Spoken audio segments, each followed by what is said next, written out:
Le Maroc, un pays très contrasté géographiquement et climatiquement, dispose de 3446 km de côtes ouverts sur deux mers, la Méditerranée et l'Atlantique. Les reliefs occupent 15% du territoire national, avec notamment le Rif et les trois Atlas, tandis que le désert représente 65% de la superficie du royaume, avec 44 000 hectares d'oasis. Enfin, les forêts couvrent 12% du Maroc.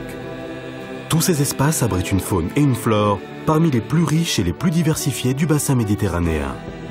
Une diversité biologique des plus riches en Méditerranée.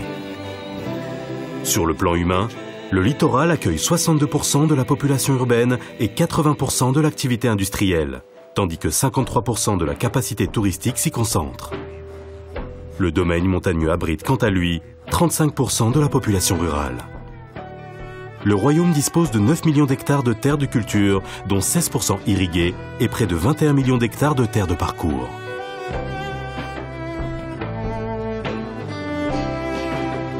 Les problématiques environnementales qui découlent de l'occupation humaine, comme des changements climatiques, sont multiples et nécessitent un constat sans concession. Les pressions issues de la démographie, de l'urbanisation, du développement économique en général, conjuguées à celles du climat et de la raréfaction des ressources naturelles, entraînent de fortes dégradations du milieu naturel. On estimait leur coût à la nation à 13 milliards de dirhams par an, ce qui représente près de 3,7% du PIB. Si les ressources en eau sont limitées par les conditions climatiques, malgré certaines années à la pluviosité exceptionnelle, les besoins en eau augmentent du fait de l'amélioration des conditions de vie, du développement agricole, industriel et touristique. Le littoral est menacé de pollution par les rejets domestiques et industriels, mais aussi par une surdensification urbaine et une fréquentation touristique qu'il faut rationaliser. La montagne et la forêt marocaine subissent les effets de la surexploitation, du surpâturage et de l'érosion, de la déforestation, tandis que l'ensablement et les phénomènes de désertification s'accroissent et font remonter le désert vers le nord. Les sols eux-mêmes sont soumis à la salinisation et à l'érosion hydrique, en plus de la contamination chimique par l'usage irrationnel des produits phytosanitaires. Les pollutions liées à l'activité humaine sont en croissance constante. Pollution de l'air dans les grandes villes et les zones industrielles. Pollution de l'eau par les rejets sans traitement des eaux usées domestiques ou industrielles dans les oueds ou sur le littoral, ou encore par infiltration dans les sols. Pollution par les déchets solides, principalement d'origine ménagère. Ils représentent près de 18 000 tonnes par jour et moins de 10% sont recyclés et 25% mis en décharge contrôlée. Les déchets médicaux et industriels présentent également des risques sanitaires non négligeables. De ce fait, la biodiversité marocaine est menacée.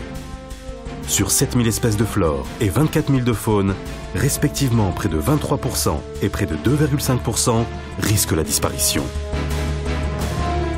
Le Maroc a mis en place une nouvelle politique qui répond au souci d'une gestion rationnelle de ses ressources et de son environnement. Il s'inscrit en cela dans les grandes stratégies internationales et les décline sur son territoire en fonction de ses spécificités.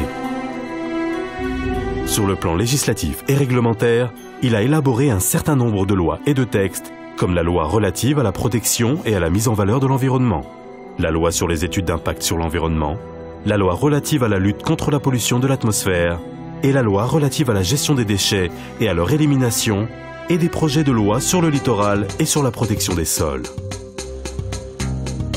Il a entrepris de développer les outils incitatifs, financiers et les technologies qui permettent de lutter contre les pollutions, permettant la remise à niveau environnementale pour une meilleure compétitivité des entreprises dans le cadre de la globalisation et la mondialisation, tel le FODEP pour la dépollution industrielle, le Fonds national pour l'environnement ou le mécanisme de développement propre. Il a aussi créé un observatoire national de l'environnement et des observatoires régionaux de l'environnement.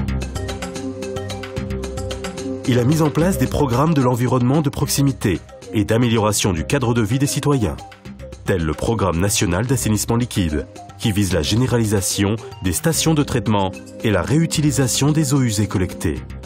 Le Programme national de gestion des déchets ménagers et assimilés vise à améliorer la collecte des déchets ménagers dans les villes et centres urbains, à mettre en place des décharges contrôlées, tout tout en fermant et en réhabilitant les décharges sauvages existantes.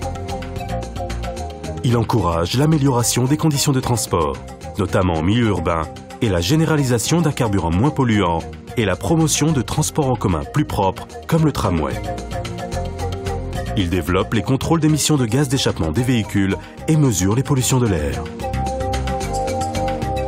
La réorganisation et l'extension des structures de protection de la biodiversité est en marche, avec le réseau des 10 parcs nationaux, celui des 164 sites d'intérêt biologique et environnemental, les CIB, à travers le territoire national. Un programme de préservation des zones humides est en cours de mise en œuvre, qui concerne 20 lacs naturels et des plans d'eau de barrages, des embouchures d'oued et des fleuves, des lagunes et des marais côtiers, autant de domaines qui sont des refuges pour la faune, en particulier les espèces migratrices. De même qu'un plan de sauvegarde des forêts urbaines, périurbaines et des espaces récréatifs est en cours de lancement. Mais tout ce travail de préservation, de rationalisation et de gestion ne peut porter ses fruits que par le développement de partenariats avec les institutions concernées, notamment la Fondation Mohamed VI pour la protection de l'environnement, qui réalise des programmes ambitieux d'éducation environnementale et de mobilisation des acteurs en faveur de l'environnement et aussi avec les collectivités locales.